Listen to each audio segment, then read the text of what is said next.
దేవుని ఉన్నతమైనటువంటి నామానికి మహిమ కలుగునుగాక. దేవుని సన్నిధిలో ఈరోజు దేవుని యొక్క అనుదిన వాక్యాన్ని మనం చదువుదాం. కీర్తనలు 71వ కీర్తన 24వ వచనం. నాకు కీడు చేయజూచువారు సిగ్గుపడి ఉన్నారు, వారు అవమానము పొంది ఉన్నారు, కాగా నా నాలుక దినమెల్లా నీ నీతిని వర్ణించును. దేవుడు మనతో మాట్లాడుతున్న మాట నీతిని వర్ణిస్తుంది. నీ నాలుక నీతిని వర్ణించేదిగా ఉందా? మన నాలుక ఎలా ఉండాలి అని దేవుడు మాట్లాడుతున్నాడంటే నీతిని వర్ణించేదిగా మన నాలుక ఉండాలండి.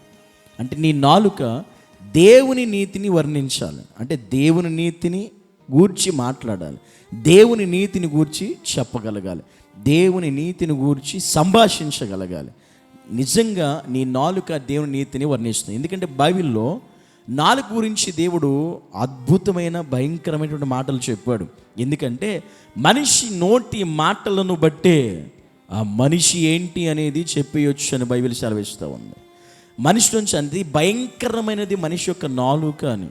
మనిషి యొక్క నాలుక తన నోటిని వచ్చే మాటలు చాలా భయంకరమైనవి. దాన్ని బట్టి వారి బ్రతుకు, వారి జీవితం చెప్పేయొచ్చు ఈజీగా. కానీ దేవుని వాక్యం సెలవిస్తుంది ఏంటంటే నీ నాలుక దేవుని నీతిని వర్ణించేదిగా ఉందా? ఎందుకంటే నోటి ద్వారా భయంకరమైన మాటలు, దుర్భాషలు, ఈ లోక సంబంధమైనటువంటి రీతిగా మాట్లాడేటువంటి వారు చాలామంది కనబడుతున్నారు ఈరోజు. అలాంటి నీ నాలుక ఈరోజు నిజంగా పరిశుద్ధపరచబడి పవిత్రపరచబడి ఆ నాలుక దేవుని నీతిని వర్ణించేదిగా ఉందా? అసలు నీ నాలుక దేవుని గణపరచగలుగుతుందా? నీ నాలుక దేవుని స్తుతించగలుగుతుందా? దేవుని స్తుతించడానికి ఉపయోగపడని నాలుక, దేవుని గణపరచడానికి ఉపయోగపడని నాలుక, నీ నోరు ఈ లోక సంబంధంగా ఉపయోగపడుతుంది అంటే అది చాలా నీచమైన స్థితి, అది చాలా భయంకరమైన పరిస్థితి. నీ నోరు దేనికి ఉపయోగపడాలంటే దేవుని నీతిని వర్ణించడానికి ఉపయోగపడాలి, దేవుని నీతిని వర్ణించడానికి ఉపయోగపడాలి. అలాంటి నోరు దేవుడు మనకిచ్చాడు. ఆయన నీతిని వర్ణించే గొప్ప కృప, ఆయన నీతిని గురించి సంభాషించే గొప్ప కృప, ఆయన నీతిని గురించి వివరించేటువంటి గొప్ప ధన్యత దేవుడు మనకి ఇచ్చాడు. నిజంగా మన నాలుక అదే పని చేస్తుందా? మన నాలుక ద్వారా అదే జరుగుతుందా? నాలుక ప్రపంచం ఉంది అని వాక్యం బోధిస్తూ ఉంది. నాలుక చిచ్చు పెడుతుంది అని వాక్యం బోధిస్తుంది. నాలుక పెద్ద అడవిని కాల్చివేస్తుంది అని వాక్యం సెలవిస్తుంది. నాలుకలో విషం ఉంది అని వాక్యం సెలవిస్తుంది. ఇలాంటి నాలుక నీకు ఉన్నప్పుడు ఆ నాలుక దేని గురించి మాట్లాడాలి, దేని గురించి వివరించాలి, దేని గురించి వర్ణించాలి అంటే దేవుని నీతి గురించి అంట. నీ నాలుకలో దేవుని నీతి కనపడాలి. అంతేకాని లోక నీతి కాదు, లోక పరిస్థితులు కాదు, లోకంలో ఉన్న పరిస్థితి స్థితిగతులు కాదు.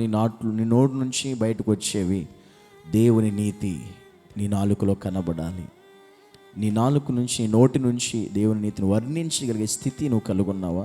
వ్యర్థమైన మాటలు, వ్యర్థమైన దూషణ మాటలు, వ్యర్థమైన బూతులు, ఈ లోక సంబంధమైనటువంటి ఆ భయంకరమైనటువంటి భాష నువ్వు ఉపయోగిస్తున్నావేమో నీ నాలుక ద్వారా, నీ నోటి ద్వారా. కానీ దేవుడు చెప్తున్నాడు నీ నాలుక, నీ నోరు దేవుని నీతిని వర్ణించగలదా? వర్ణించలేకపోతే నీకున్న నాలుక వ్యర్థం, నీకున్న నోరు వ్యర్థం. కనుక దేవుని నీతిని వర్ణించేదిగా మన నాలుకను మనం సిద్ధపరచుకోవాలి, మన నోటిని మనం సిద్ధపరచుకోవాలి.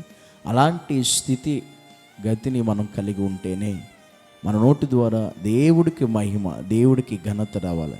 లేకపోతే నీ నోటి మాటను బట్టి తీర్పు ఖచ్చితంగా దేవుడు నీకు ఇవ్వబోతున్నాడు. నీ నాలుకతో నువ్వు మాట్లాడిన ప్రతి మాట, నీ నోటితో మాట్లాడిన ప్రతి మాట దేవుడు నీకు తీర్పు దినాన నీకు ఇవ్వబోతున్నాడు. కనుక నీ నీతి, దేవుని నీతిని వర్ణించాలి. నీ నాలుక అట్టిది దేవుని నీతిని వర్ణించే నాలుక, నోరు దేవుడు మనకి అనుగ్రహించునుగాక. ఆమేన్. కళ్ళు మూసుకుందాం, ప్రార్థన చేద్దాం. పరిశుద్ధుడా, పరమ తండ్రి, నీకు వందనాలు. ఈరోజు నీ సన్నిధిలోనైనా మాకు నోరు ఇచ్చింది, నాలుకించి నిన్ను స్తుతించడానికి, నీ నీతిని గూర్చి వర్ణించడానికి. కానీ ఈరోజు మా నోరు, నా నాలుక నిజంగా నీ నీతిని వర్ణిస్తుందా లేదా? వర్ణించలేకపోతే నువ్వు మాకు ఇచ్చిన ఈ నోరు, నాలుక వ్యర్థమే. కానీ మా నోరు, నాలుక నీ నీతిని వర్ణించేదిగా ఉండే గొప్ప కృప నీవే మాకు అనుగ్రహించి సహాయం చేసి కృప చూపించమని యేసు నామములో ప్రార్థించి అడిగి వేడుకుంటున్నాము తండ్రి. ఆమేన్.